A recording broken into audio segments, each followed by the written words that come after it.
ಸಂತ ಜೋಸೇಫರ ಒಲವಿನ ಭಕ್ತಾದಿಗಳೇ, ಈಗಾಗಲೇ ನಮ್ಮ ಹಿರೇಬೈಲು ಧರ್ಮ ಕೇಂದ್ರದ ಸಂತ ಜೋಸೇಫರ ಭಕ್ತಿ ಮಾಲೆಯ ಕಾರ್ಯವನ್ನು ನವದಿನಗಳ ನವೀನ ಕಾರ್ಯಕ್ರಮವನ್ನು ನಿನ್ನೆ ಈಗಾಗಲೇ ನಾವು ಧ್ವಜಾರೋಹಣದ ಮೂಲಕ ಆರಂಭಿಸಿದ್ದೇವೆ.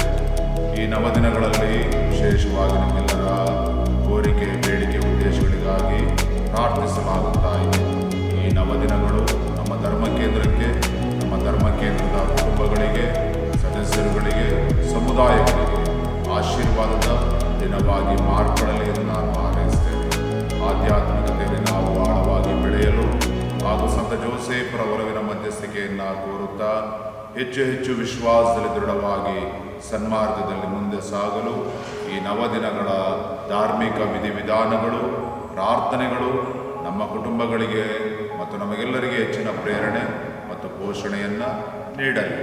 ಹಾಗೆಯೇ ಮೇ 1ನೇ ತಾರೀಕು ವಿಶ್ವ ಕಾರ್ಮಿಕರ ದಿನಾಚರಣೆ ಮಾತ್ರವಲ್ಲ, ಕಾರ್ಮಿಕರ ಪಾಲಕ ಸಂತ ಜೋಸೇಫರ ಮಹೋತ್ಸವವು ಕೂಡ ಆಗಿರುತ್ತದೆ.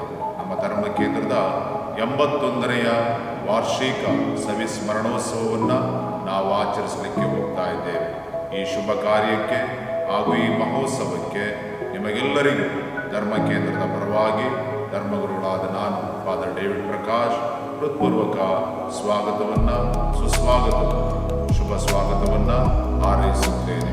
ದೇವರು ಸಂತ ಜೋಸೇಫರ ಮೂಲಕ ನಿಮ್ಮೆಲ್ಲರನ್ನ ಹರಸಿ ಆಶೀರ್ವದಿಸಲಿ. ಜೈ ಯೇಸು ಕ್ರಿಸ್ತ.